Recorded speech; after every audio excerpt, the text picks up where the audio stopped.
What's up, YouTube? The Comic Beast back with another video. I just want to start off by saying that this con in Boston was probably one of my best cons experience that I've ever had.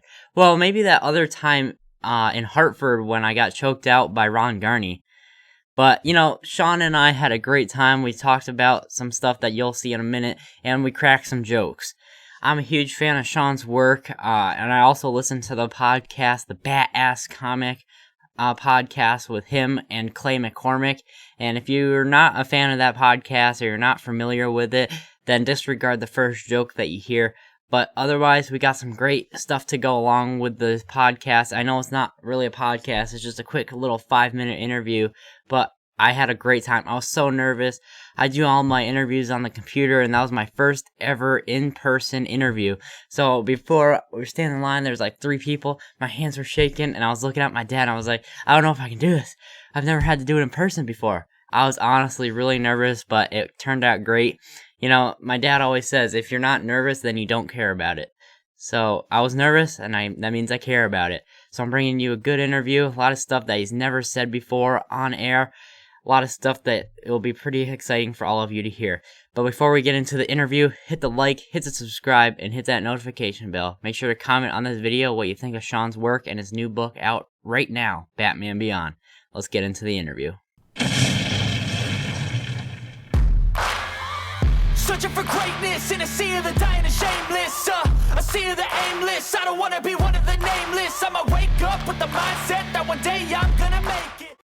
Alright everyone, I'm here with Sean Murphy. His book is out right now, Batman Beyond. I personally love the first issue of this. I'm really looking forward to the next coming issues. And I just want to start off by saying that my jiu-jitsu coach, who's a black belt, is a huge fan of your work, and he's the guy who got me into your work and your art. Yeah.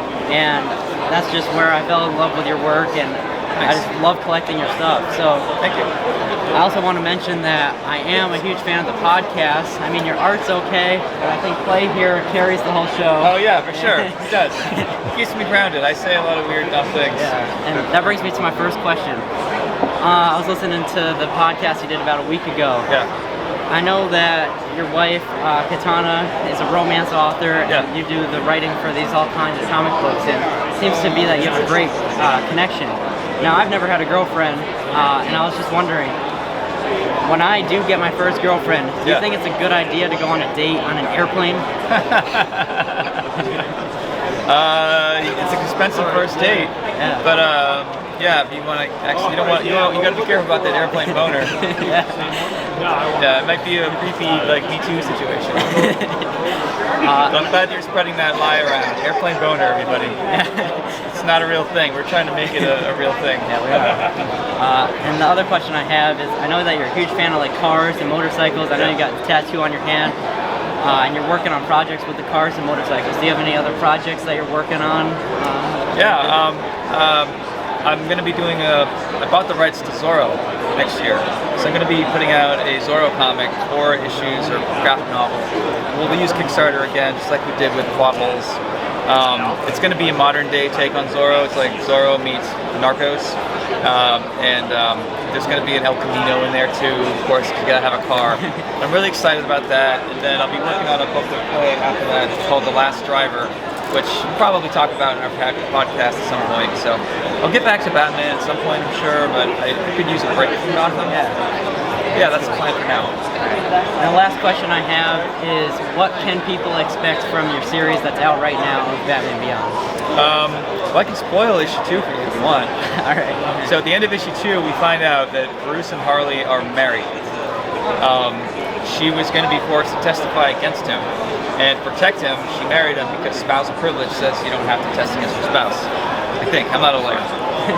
So we've been having this like will they, won't they kind of romance with Bruce and Harley, but they're mostly friends. But I have a lot of readers that are dying for me to just get them together.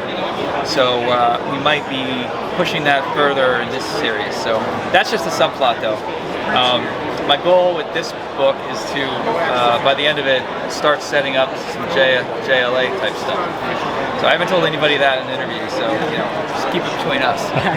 Thank you so much for doing this. My pleasure, man. It means a lot Yeah, to good me. luck getting that first girlfriend. There you have it, everyone. Thank you for watching this video, and I want to thank Sean Murphy, if you're watching, for doing this interview. It really means a lot to me. There always is a chance down the road that Sean will come on the podcast for like about an hour and a half. I just think right now he's super busy, caught up in his work. He has so much to do. So hopefully not too long from now, we can get him on the podcast. Before you all leave, hit the like, hit the subscribe, hit the notification bell, and comment what you thought of this video. With all that being said, I'll catch you in the next one.